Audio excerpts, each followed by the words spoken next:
A1 zone में स्वागत है। आज हम देखने वाले हैं भारतीय संविधान की नेक्स्ट टॉपिक जिसका नाम है अनुसूची। तो अनुसूची की जब भी बात की जाती है तो यहाँ से प्रश्नों की संख्या अधिक रहती है तथा इसको हम इस वीडियो के माध्यम से कवर कर सकते हैं। तो सर्वप्रथम देखा जाता है कि हमारी भारतीय संविधान की अनुसूचियों में प्रारंभ में इनकी कुल कितनी संख्या थी और वर्तमान में कुल कितनी है। तो हम ध्यान रखेंगे प्रारंभ में कुल कितनी अनुसूचियाँ थी। तो प्रारंभ में कुल 8 अनुसूचियाँ थी। प्रारंभ में कुल कितनी अनुसूचियाँ थी? तो 8 अनुसूचियाँ थी। जबकि वर्तमान में कुल कितनी अनुसूचियाँ हैं? तो वर्तमान में हम कह सकते हैं 8 से बढ़कर इनकी कितनी अनुसूचियाँ हो गई हैं? 12। 8 से बढ़कर कितनी अनुसूचियाँ हो जाती हैं? 12। तो सर्वप्रथम हम देखते हैं, यहाँ से प्रश्न भी काफ़ी आते हैं। तो अगर कभी पूछा जाता है कि प्रारंभ में हमारे भारतीय संविधान में कुल कितनी अनुसूचियाँ थीं, तो 8 अनुसूचियाँ थीं। जबकि वर्तमान में कुल कितनी अनुसूचियाँ हैं? तो हम ध्यान रखेंगे 12। जबकि प्रथम अनुसूची है वह क्या कहती है? पहली अनुसूची क्या कहती है? तो यह कहती है संघ एवं राज्य क्षेत्र के बारे में बात करती है। संघ एवं राज्य क्षेत्र की बात करती है। तो पहली अनुसूची में क्या कहा जाता है? संघ एवं राज्य क्षेत्र। अब संघ एवं राज्य क्षेत्र का अर्थ क्या होता है? तो हम कह सकते हैं कि भारत में 28 राज्य हैं और 28 राज्यों से जब आपस में ये मिलते हैं तो इसी का नाम संघ के रूप में जाना जाता है। तो किस में उल्लेख मिलता है? तो यह उल्लेख मिलता है पहली अनुसूची में। तथा दूसरी अनुसूची में क्या कहा जाता है? तो दूसरी अनुसूची में कहा जाता है वेतन एवं भत्ते की बात की जाती है। द्वितीय अनुसूची में किसका उल्लेख मिलता है? तो वेतन एवं भत्ते की जानकारी द्वितीय अनुसूची में मिलती है। जबकि तीसरी अनुसूची क्या कहती है? तो तीसरी अनुसूची कहती है शपथ एवं प्रतिज्ञान। शपथ व प्रतिज्ञान की जो बात करती है तो वह कौन सी अनुसूची करती है? तो हम ध्यान रखेंगे तीसरी अनुसूची करती है। चौथी अनुसूची में देखा जाएगा तो चौथी अनुसूची में किसका उल्लेख मिलता है? राज्यसभा में सीटों का बंटवारा। राज्यसभा में सीटों का बंटवारा।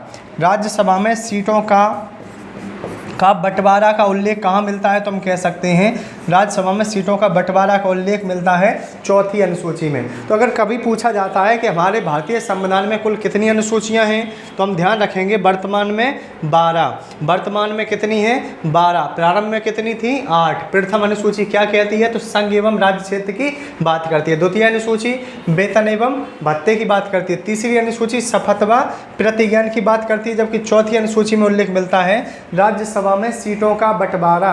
राज्यसभा में सीटों का बंटवारा का उल्लेख मिलता है। जबकि अगर बात की जाती है पांचवी अनुसूची की, जबकि अगर बात की जाएगी पांचवी अनुसूची की, तो पांचवी अनुसूची में किसका उल्लेख मिलता है? SC ST का संरक्षण।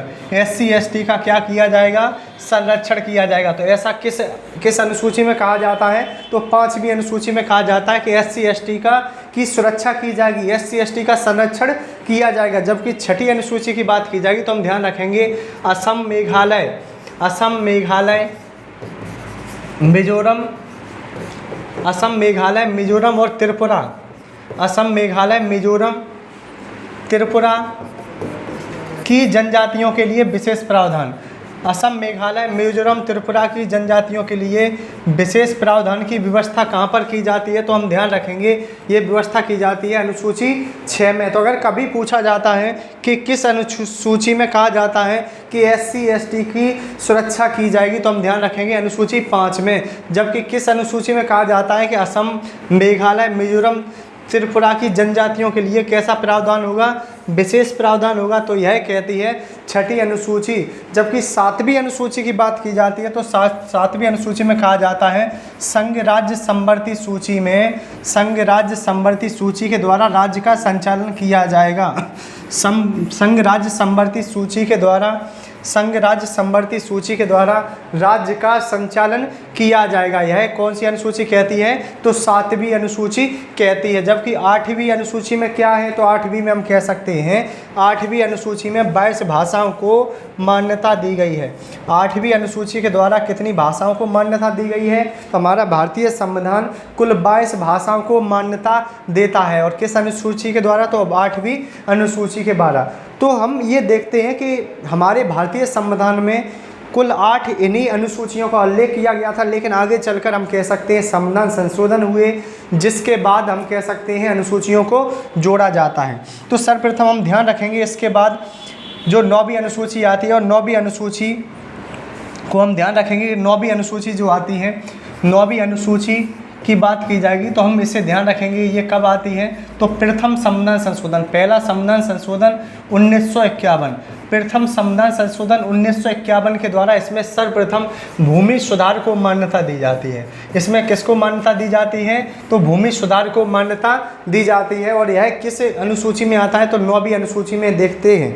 जबकि 10वीं अनुसूची की बात की जाती है तो 10वीं अनुसूची कब आती है, तो 10वीं अनुसूची आती है 52वां संविधान संशोधन 1985, 52वां संविधान संशोधन 1985 में यह 10वीं अनुसूची आई। और इस अनुसूची के द्वारा हम कह सकते हैं किसको मान्यता दी जाती है, तो दल बदल को मान्यता दी जाती है।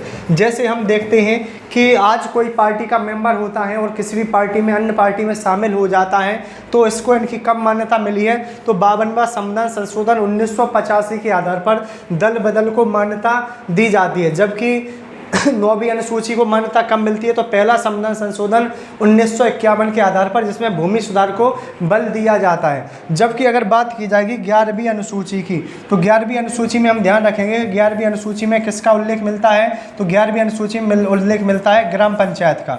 11वीं अनुसूची में जो उल्लेख मिलता है ग्राम पंचायत का उल्लेख मिलता है। और यह कब आता है, तो 73वां संविधान संशोधन 1992 के द्वारा, 73वां संविधान संशोधन 1992 के द्वारा ग्राम पंचायत को मान्यता दी जाती है। और हम कह सकते हैं कि ग्राम पंचायत को बढ़ावा देने के लिए कुल 29 विषय जोड़े गए हैं। ग्राम पंचायत को बढ़ावा देने के लिए कुल कितने विषय जोड़े गए हैं, 29 विषय जोड़े गए हैं। दूसरी बात हम कह सकते हैं यह 29 विषय किस आर्टिकल के द्वारा जोड़े गए हैं, तो 243 के जी के द्वारा इन्हें भारतीय संविधान में जोड़ा जाता है। जबकि अगर बात की जाती है 12वीं और अंतिम अनुसूची की, तो 12वीं और अंतिम अनुसूची की बात की जाएगी तो 12वीं अनुसूची में जो उल्लेख मिलता है नगर पालिका का, 12वीं अनुसूची में जो उल्लेख मिलता है किसका उल्लेख मिलता है, नगर पालिका का उल्लेख मिलता है। ऐसे कब जोड़ा जाता है, 74वां संविधान संशोधन 1992 के द्वारा। इसे कब जोड़ा जाता है, तो 74वां संविधान संशोधन 1992 के द्वारा जोड़ा जाता है। दूसरी बात हम कह सकते हैं कि इसमें कुल कितने विषय जोड़े गए हैं, तो हम कह सकते हैं 18 विषयों के द्वारा, 18 विषयों के द्वारा नगर पालिका का संचालन किया जाएगा। तो आज के वीडियो में हमने देखा कि अनुसूचियों के बारे में हमने देखा कि प्रारंभ में कुल कितनी अनुसूचियां होती हैं तथा इनके क्या उद्देश्य होते हैं। अगर वीडियो पसंद आता है तो चैनल को लाइक, सब्सक्राइब एंड शेयर करें। वीडियो देखने के लिए धन्यवाद।